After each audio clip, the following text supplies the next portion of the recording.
Hello. Hello. Hi. So thank you so much for joining us. I'm Beth. I'm a paid social specialist and CRO specialist here at Seed, which is a performance marketing agency in Brighton. Yep. Hello, everyone. So I'm Nabil. Thank you for joining. So a bit about myself. My journey in marketing started in PPC, which is all about data and numbers. But quickly, I learned that data only tells you one side of the story. So I wanted to delve deeper into what the psychology part of marketing was. So why people do something. And that why is what led me to work in Seed CRO team alongside Beth. And that's where we're going to go today. So we're going to explore the psychological aspect of marketing, looking at how cognitive biases drive buying decisions in today's session. Cool. All right. So let's get cracking. So throughout, what we want to do is encourage you to ask any questions. So just pop anything that you might want to ask in the little chat box, and we can answer them as we go along. We do also have a section at the end for questions if you don't want to kind of put them throughout. So as we spoke about before, so cognitive biases. So these are essentially shortcuts that our brain takes to make really quick decisions and to essentially make sense of the world. But oftentimes it is at the expense of pure logic. So in kind of marketing terms, whilst what these shortcuts are useful, what we kind of consider is different points of information and how that kind of determines our decision. How does this apply to consumers? Well, we're going to kind of run through a couple of different cognitive biases and how they essentially lead consumers to make decisions whilst not also being rational along the way. Cognitive biases that we're going to talk about are specifically related to digital, but they are also applicable in kind of general sales and out of home. One thing that we kind of looked at recently was there's a couple of studies floating about, and the McKinsey and Google studies are the most relevant. And often nowadays, a consumer will take on average about 20 different touch points across digital before purchasing. So with attention spans kind of decreasing over time and shrinking, it's not logic that are leading people to make these decisions, it's the cognitive instincts that are. So our brains, whilst we are in kind of a more modern age where we've got a lot of different touch points and digital interactions going on, at once our brain can't actually process a lot of information, so it will always default to kind of the instinct. Some psychologists, sometimes call us cognitive misers because our brains are looking to save energy and looking for the easiest option to make a decision. So when we're faced with too many information points or kind of considerables, our brain will always default to choose the easiest path, and instinct is that easy path. So the term kind of cognitive bias was coined in the 1970s, and it's the foundation of the majority of what we now call behavioral economics. There's another famous kind of study where he's kind of displayed these as system 1 and system 2 thinking. So system 1 being our brain that makes fast, automatic and emotional decisions. And system 2 is that really considered, slow, deliberate and rational decision. In this, the majority of decisions that we make are when buying something is a decision, system 1 decision, because we like to think we're being rational, but most of the time it is kind of that fast automatic response. So we're not built to be logical as humans, we're actually built to survive. And this is kind of stemming back to the evolutionary facts of cognitive biases. So nowadays we're kind of looking at things around us that were never existent, but in our psychological brains, our instincts were wired to survive. These biases once upon a time helped our ancestors survive. So making quick decisions in life or death situations was a key part. Yeah. So to really understand why we're like this, we need to go back. We need to look at the environment that shapes who we are today, essentially. So our ancestors weren't dealing with spreadsheets and data like we are. Their world had bigger threats and more immediate threats and needs like predators, food, and shelter. So, in that environment, slow and logical thinking was a liability. It put you in danger. So, quick, instinctive decisions were a massive survival advantage. And through survival of the fittest, that's ingrained into who we are now. So, rationality was a luxury, and time wasn't always a resource our ancestors had. So that's why we're all wired to feel first and think later. Emotion and instinct are the brain's first responders. Rational thought comes second. And that rational thought is often used to justify the decision that our gut has already made. So that same wiring that I just spoke about, that exists in all of us today. It's often called the lizard brain, the oldest part of the brain that handles fear and safety. In marketing, you have to speak to the lizard brain first. It's what drives modern day clicks, conversions, and choices, essentially. Yeah, so as Nabil mentioned, obviously our decisions over time have evolved. So today we're not really running from tigers, well, most of the time. We're kind of considering factors such as social rejection, FOMO, decision fatigue. And a lot more of our threats today are kind of psychological factors. So whilst in the early human days, cognitive heuristics are a way to survive. These heuristics were act fast, follow the group, fear the unfamiliar. It kept us alive and safe. Whereas now that survival instinct lives on. So we're making hundreds of micro decisions daily. So what to click, where to stop, where to shop, and who to believe as well. One thing as well that our brain still craves is the feeling of safety, speed, and certainty. What once kept our ancestors safe still lives on in us, and fundamentally, this is what we will use as biases to help become tools as marketers to help our target audiences make decisions over time, and help them feel confident in those decisions as well. Often what we do is we look for really simple choices, so social validation, avoiding loss. We also need really clear direction, and we all love instant gratification as well, of buying something that you feel like you've had a real choice and understanding in what you're buying. So what we can do is simplify this into different models, and essentially how that shapes our modern behaviour. As marketers, we use them to align with how people actually decide on purchases or kind of decisions that drive consumer action. So over time, what we've been looking at is different psychological factors, and there are now over 180 documented cognitive biases that are researched across psychology and kind of the marketing world that we know today. So how do we use them responsibly and ethically? This is a really great question. And it's more about being a tour guide and not a magician. So a magician will use tricks to fool you into kind of an end result. What we as marketers want to do is be a guide to help you make an informed decision, using kind of the psychological factors of consideration along the way. So we're going to talk about two of the most powerful ones today, social proof and Hick's law. Social proof is our tendency to look for cues when we're unsure. So once upon a time, it would have been following the group and staying together and being safe, seeking kind of the deep ingrained safety instinct that we have. For our ancestors, being cast out was kind of a death sentence once upon a time, whereas now we kind of use it to drive our decisions when we're feeling unsure.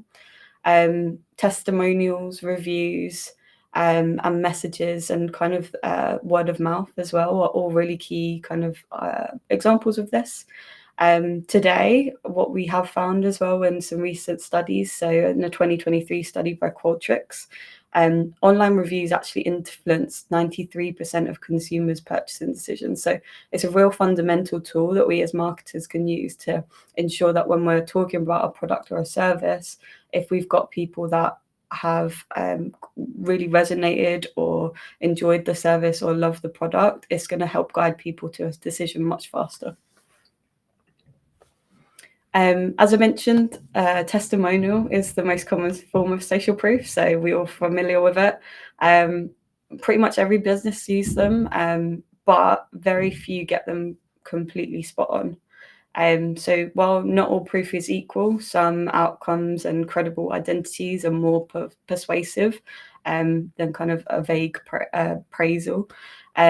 For example, thinking of CEOs, if they are in a specific company and they've, I don't know, saved a specific amount that we understand in a specific time frame, that in itself is going to be a more credible testimonial than someone just saying they're great. So as humans, obviously, we really trust authority, but we relate most to peers. So case studies from similar businesses and people are a great way to do this. Yeah. Okay, cool. Thanks for that, Beth. So the next entire segment is going to be demonstrating like what businesses currently do when it comes to social proof and what they can do to enhance their social proof. How can we take it to the next step? So we're going to show you a bunch of variations of different forms of social proof, one being a basic version and the other being the next big step, the advanced version of social proof, because social proof is much deeper than what we make out to be and what other people make out to be. It can entirely build a new ecosystem of trust and validation so that whenever anyone comes into your sphere of influence or sphere of digital operations, I suppose, your marketing, they will instantly get that gratification that they're looking for, that validation. And we're going to talk about how we can elicit that. So the first thing we want to do is give you these two options. Which form of testimonial has more power? Feel free to put in the chat what you think, but if not, then we'll move on. I'll give you a second to read over them and really comprehend them. Cool. So it was option B. Option B is fundamentally more powerful. It's not just a better quote, it's a better formula. It combines two key elements. The first is identifiable authority. The who behind the quote is critical. We trust real, credible people, not vague initials like Sarah K that the first option had. Faces, full names, job titles, and companies build that vital credibility. The second key element here are specific outcomes. The content of the quote here sells the end result. So vague praise like they've really helped us, that's forgettable. No one cares about that. But specific results like reduced our customer acquisition cost by 50% in just 4 months. That's concrete, it's believable, and it's persuasive. It sells the transformation, not just the service. So this formula, that comprises option B, it helps validate you as a clear solution to a specific important problem. And I do want to just stress the importance of selling the end result. Selling the end result is incredibly important, and it's something that all marketers need to consider. And it really speaks to our cognitive biases. If we know that somebody has had success, we are likely to follow in their footsteps. And we're going to cover this phenomenon later on as well. Cool. So just to summarize, we're wired to trust people with authority, relevance, or even a strong similarity to ourselves. This could be a CEO, a decision-making, a figurehead, an expert, or someone in the same job role. So why is this? It's an evolutionary shortcut. Following an expert saves time and it reduces risk. We know that they've been in our shoes or they've done something that we haven't yet done, so we're more likely to follow in their footsteps. And trusting someone like us signals that a choice is safe and relevant for our own situation. So we've covered testimonials, the most common form of social proof that we're all aware of. We've discussed how we can take it from a basic version to an advanced version. But specific credible testimonials are really just the beginning. They're the start. They're the tip of the iceberg. What we want to do is now explore some other forms of social proof that can elevate your marketing game. So volume, which one has more power? Option A or option B? So when we're uncertain, our survival brain sees safety in numbers, as Beth mentioned earlier on. A large growing crowd signals that a choice is safe and validated. We're always constantly seeking validation. So that's where that comes into play. It's the instinct to follow the herd, but in a modern context. Considering that, which one of these options has more power? It's option B. And here's why. So we're adhering to the specificity principle. And so 14,832 is a precise, believable number that suggests real momentum. Whereas thousands is vague and can easily be regarded as like marketing fluff. So there's also psychological similarity. The term marketers creates a sense of an in-group for your target audience. So we are targeting marketers here. So as soon as you see 14,832 marketers have joined the waitlist, you're like, right, if they're doing that, why am I not doing that as well? They see people like them acting, which is a much stronger motivator than seeing what others are doing. That was included in the first option. And then there's also implied action. So if you look at the CTA, join the waitlist versus what the other option had, which was learn more. Join the waitlist is a clear, low friction next step that implies value and scarcity, making the action feel more urgent than the passive learn more. Cool. So we covered volume, which is a massive factor in social proof. And we've also covered testimonials. But let's cover the next step, which is borrowed trust. So before I show these two examples, borrowed trust is a shortcut that makes your brand more credible by associating it with a personal brand your audience already likely knows and respects. So you're borrowing the trust, as it says, from somebody else who has the already established trust. You yourself don't need to build it to the level that they have because you're going to borrow it instead. So a common form is a logo carousel or block. We've all seen them, but it's not enough to just have logos. You need to have the right logos.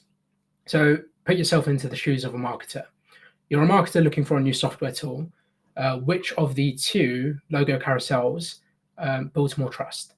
So option A, where it's featured in incredibly popular publications, Sky Sports, BBC Good Food, or option B, where the publications are really not that well known, but they sound really relevant to us as a marketer.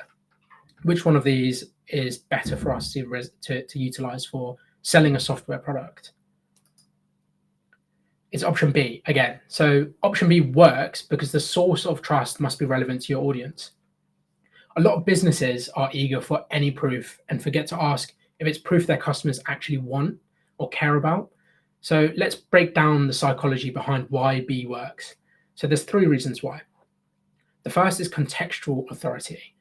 So a chef's 5-star review from BBC Good Food is useless for selling software.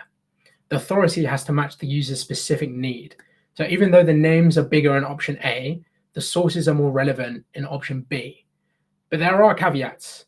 And the first caveat is audience recognition. The trust shortcut only works if the audience knows and respects the source. So an unknown logo has really no weight. And an irrelevant logo can actually damage your credibility. In this example, these are fake brands, but even from the name, they seem relevant. So in terms of signaling expertise, relevant logos make you look like you're a serious player, and it doesn't make you look amateurish. I was going to say it's hard because my brain as a consumer thought A. Yeah. But then as a marketer, I was really considering B. Yeah, exactly. So if you put yourself, it's hard to put yourself into the shoes of consumers. So we just got a question in. Is there a risk of making specificity claims with lower numbers, e.g. 50 marketers have already joined and putting people off? Yeah, 100%. So the risk is volume works best when there is actually volume. And obviously not all businesses are going to have that volume. So you need to judge it yourself. Think about how niche the product is that you're selling. How many people are actually in the market for the product? If it's a very niche product and it's highly B2B, it's really high value, then you're not going to be able to achieve volume. So you need to look for other sources of social proof instead of that on replacement. But when it comes to things that actually have volume, you should go with the volume side of things. Using 50 when there's an audience market size of like 100,000 isn't going to actually signal the social proof you're looking for when it comes to that. But a really strong case study would do that, wouldn't it? Yeah, 100%. Okay. That's a very good point regarding A and B. And then a question. Okay, good question. So how do we obtain that volume? So volume is a thing that easily comes as your business scales. As you start to expose yourself to more and more customers or businesses, you naturally obtain volume.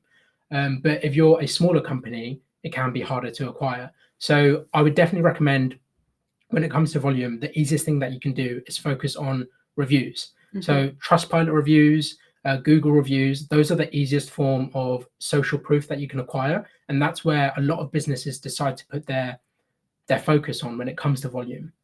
So yeah, a great way to do this is following up with your customers. Yeah. So obviously CRM marketing, whilst it can be quite time consuming, it is a free way to get people to review products.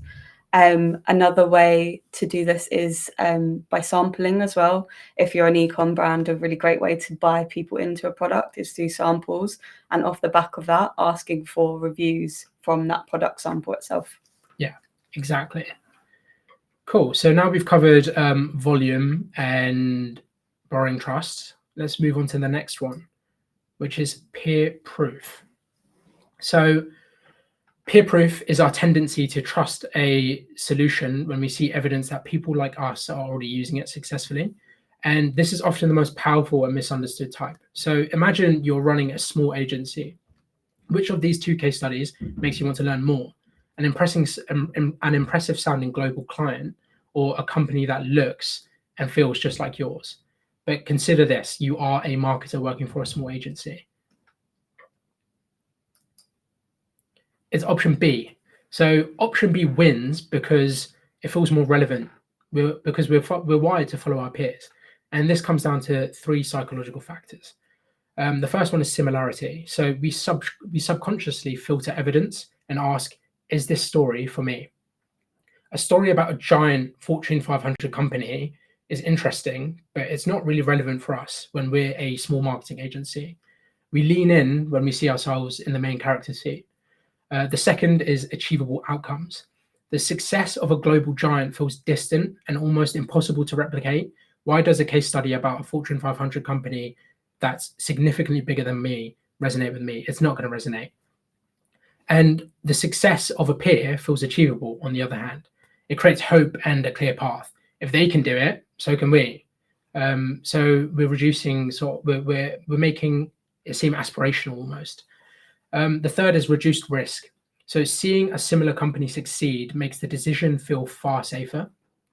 And their success serves as a blueprint almost. And it answers the ultimate question: do people like us succeed with things like this? And the takeaway: don't just chase the biggest logos or stories for your case studies, chase the most relatable ones. That's where the real value lies. You really need to understand who you're speaking to, and speak in a language that they're familiar with. Cool. So we just ran through the main options or main elements that make social proof as strong as it is.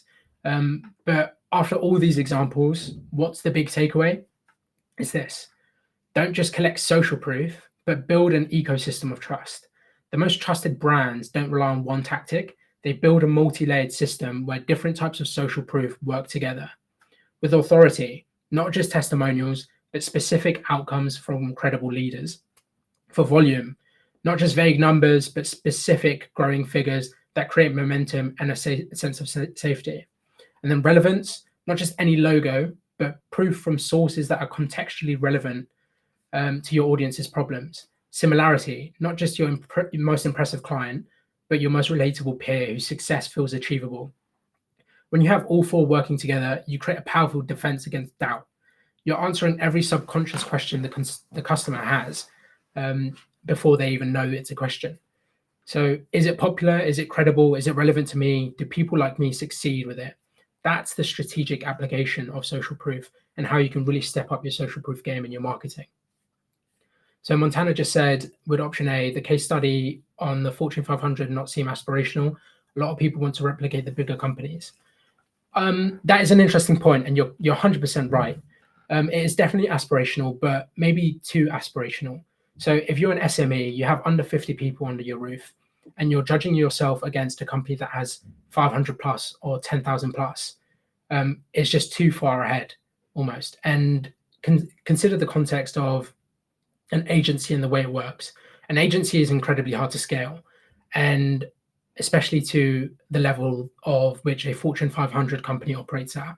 So if we're trying to optimize our process, would we consider ourselves against another agency of our size, which, or a company that is significantly higher and has different problems to us, considering the headcount that they have? It's more about, I suppose the interesting thing would be to understand what it is that you're selling, like what is the product. In this case, the product was a time-saving efficiency tool. And yeah, Tiana, you're completely right. The gap is too wide. So we need to consider the context of the product, the context of who we're selling it to, and what position they're in as a business. It's just simply far too wide, as Tiana said. Cool. So we've run through social proof. The next one, as mentioned before, is Hick's law. So this was coined by a psychologist called William Edmund Hick. And basically it kind of states the fact that the more options that you are presented with or present to someone, the longer it will take you to make a decision. So with the number of choices, complexity increases. And if there's too many choices, you're often faced with no decision at all. So the reason behind kind of the decision-making process here is that with every kind of choice, there is an energy reserve. So with your choices that are presented, each one adds to withdrawal. So if you're option 1, 2, 3, 4, every time you add more, your decision making is lengthened and your energy is brought down.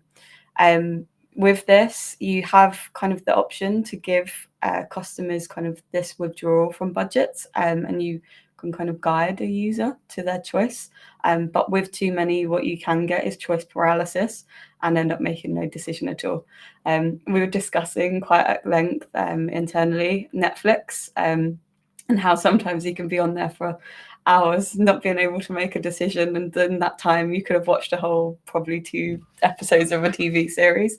This is a really good way of doing that. And I think being presented with a kind of limited number of options is a really great way to push users into a direction that helps them feel like they're making a decision. Yeah. Just on Netflix, before we go into the next slide. So Beth mentioned Netflix there and how they apply Hick's law, how they make it easy to choose a decision, but at the same time, it's not that easy because there's so many decisions. So Netflix back in the day used to be like they did not apply Hick's law. It used to be just loads of different options, titles nothing. Everywhere. Yeah, just titles. And over time, they've refined their process where more and more people are taking action, as hard as it may seem for some of us. And what Netflix interestingly do is combine social proof alongside Hick's law. So they're showing you a top 10 in the UK today.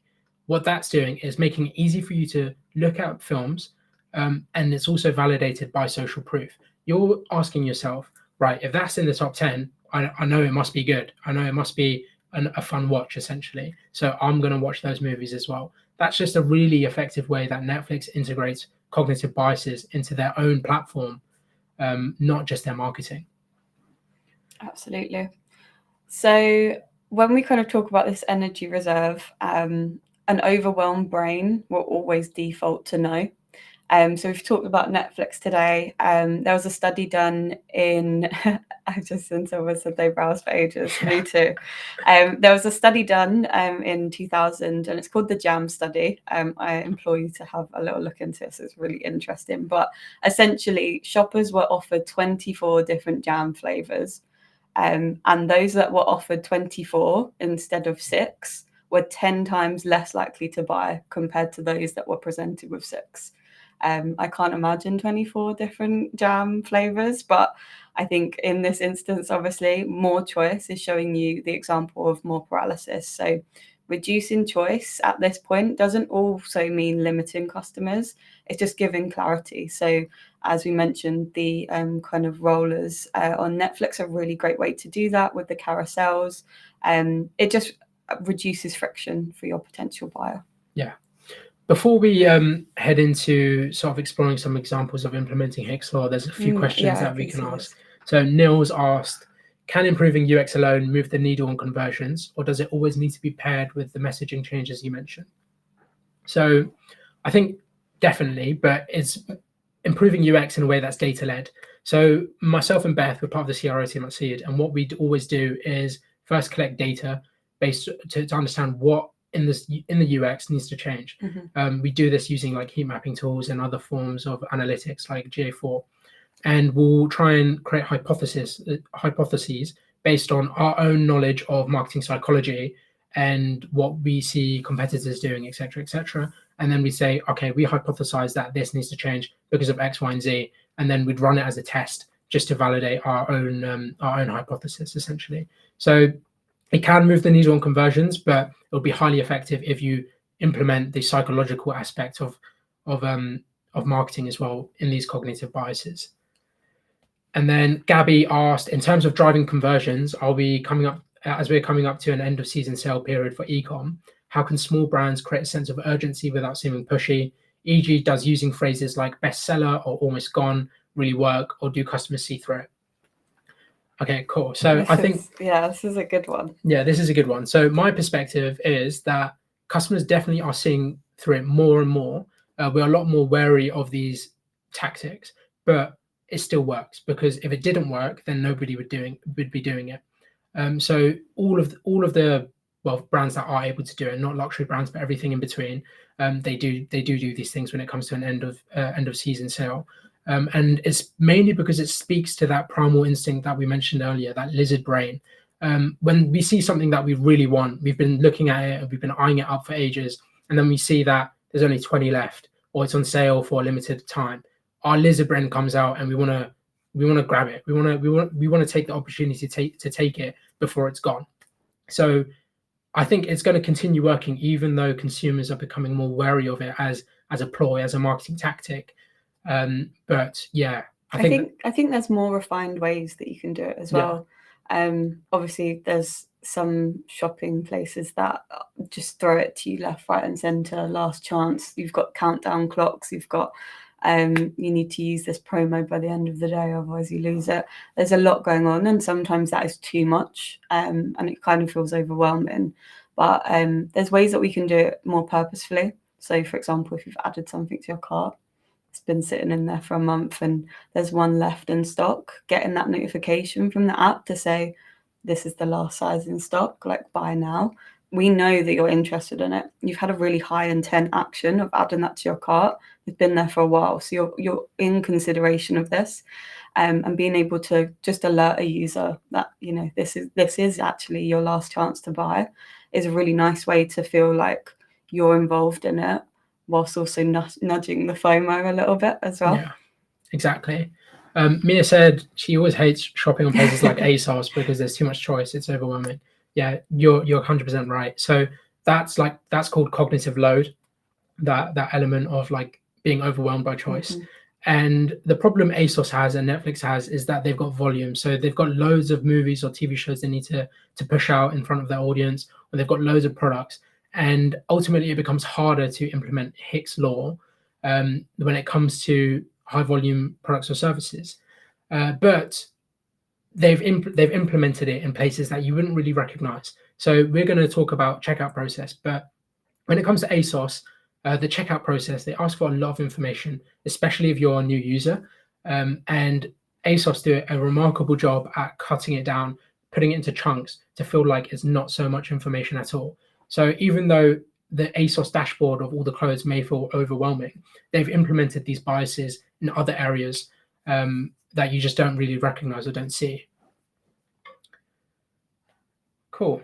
So moving on to an implementation of Hicks law. So let's look at a pricing page. We've got two options again, A and B. One has 3 options and the other has just 1. Which page makes it easier to commit?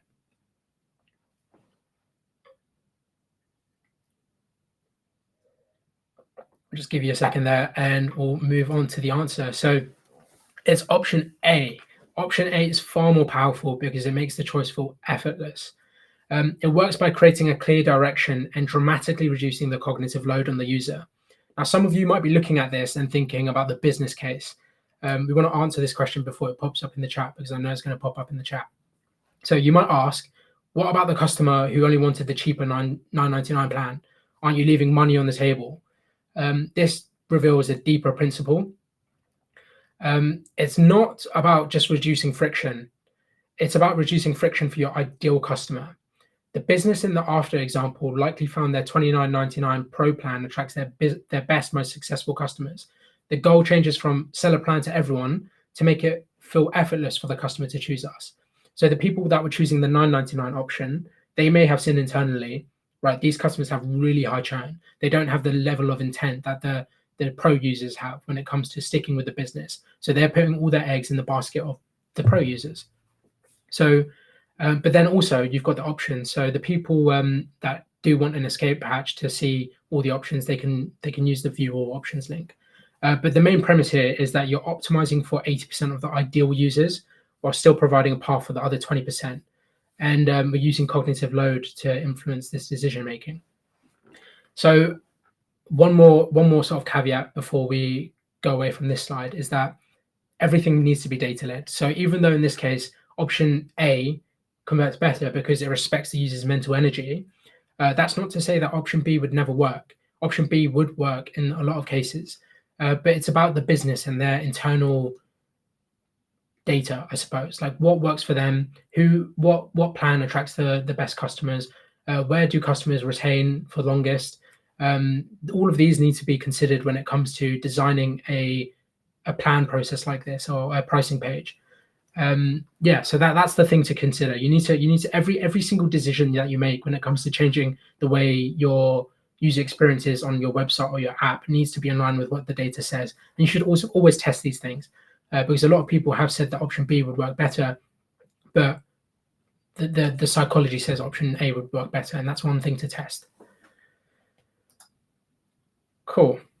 So Hick's law isn't just about the number of products you offer, it's also about the number of actions you ask for at once. So for complex processes like onboarding or checkout, you can use a powerful design pattern called progressive disclosure. So what is progressive disclosure? We mentioned it earlier when we were talking about the ASOS checkout. If you look at this checkout form, instead of one long intimidating page, it breaks the process into 3 simple numbered steps. So shipping, payment, and review. And you've got the progress bar at the top. So right now it's only asking for shipping information. All the payment fields are hidden until the next step. And what this does is it really effectively makes a daunting task feel a lot more manageable. It reduces cognitive load. It creates a clear sense of sort of direction moving forward and momentum. So the takeaway is quite simple. For any multiple part form or complex journey, guide and don't overwhelm. Show only what's needed for the current step. You don't want a long list of fields that you need filled out by the customer, because they're just going to churn. They're going to see it, they're going to be overwhelmed, and they're going to bounce. But implementing a system where you're splitting it out into different segments, you're including a progress bar, so you're giving them you're giving them a notion of what they can expect in the future steps. That's far more effective. And every single SaaS company, every single software-based product on the internet, they all utilize this because it works so incredibly well. And it's just another form of Hick's law, and where it's being applied across the web, where you don't really notice it, you don't really see it.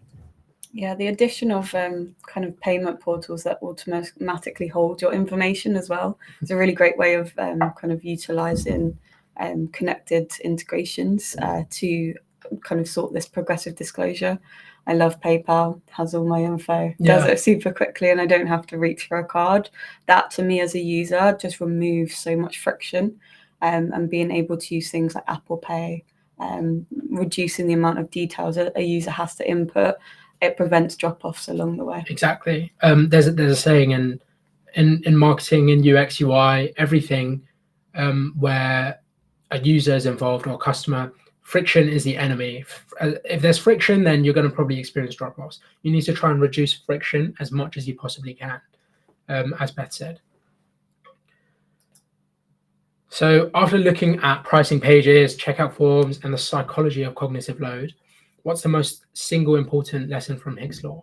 It boils down to a single truth. Your customer doesn't want more options, They want more confidence in the options or the choice that they're about to make. As marketers, we often think we're being helpful by adding every single possible feature to our products or every possible call to action to make, ads, and content. But what we're doing is transferring the burden of work to the customer. We're increasing their anxiety, not their freedom. We're making them make a decision or consider loads of different variables when we didn't have to do that in the first place. So our real job is to be a curator, is to understand their needs so well that we can confidently remove the irrelevant options and guide them to the best possible decision. And that's how you use the principle of Hicks' law, not just to simplify, but to build deep, lasting trust. So Gabby just asked, how can we test which bias tactics are actually working for our audiences? So, okay, so this is an interesting one. Topic. Yeah. We always suggest A/B testing. Yeah.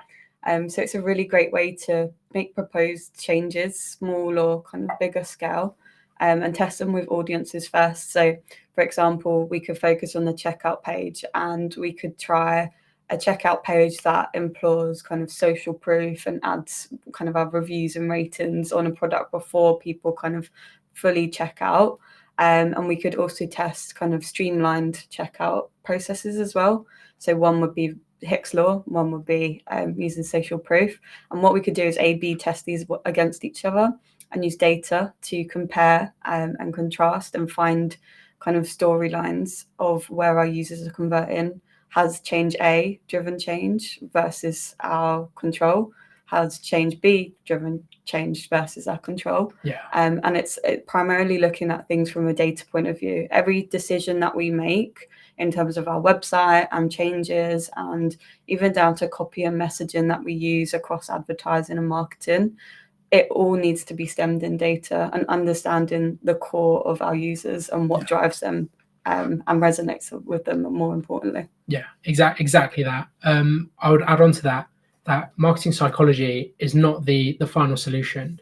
It's often like the stimulus for creating a hypothesis. So we look at the cognitive biases and we think, how can we apply any of these 180 to our clients? Or what can we do better? And use marketing psychology as the catalyst to create that hypothesis. And then we test it, as Beth said, using A/B testing. But I would definitely say that it's more of a thinking driver. If you look at a lot of the biggest D2C brands, especially in the UK, they're really on the rise, the whole D2C industry. You've got like the Essence Vault, you've got Space Goods, all of these big brands. What they're doing, they've got massive teams behind them that employ marketing psychology. They've got extensive knowledge of their audience, who likes to buy from them. And then they've got UX and UI design teams. And all of those elements will come together to create tests, A/B tests, and they will just constantly iterate and improve upon their own, upon what they've already built through these A/B tests, using these three different functions coming together. And I think it's important as well to acknowledge that not every cognitive bias will work for every business. It might not be a focus for your business and your audience. There'd definitely be some that are more influential than others at certain points. So it's understanding as well exactly what is tailored to your business, and not trying to use 180 different ones at once. I think picking one to start with is a really great way to test things and to start almost kind of navigating our thinking as marketers. So as we said, having a hypothesis based on research, but adding your data and your user base to it, and testing how it works. Exactly. Cool. So that is the end of the webinar in terms of the content that we wanted to discuss. So we covered social proof, we covered Hicks law, and more importantly, we covered what a cognitive bias even is. So we're happy to take any questions if you have any. Feel free to put them in the chat, and we'll get to them. Yeah, I think our chat has a slight delay. So yeah, it does seem like there's a bit of a delay in the chat, so we might not see them immediately.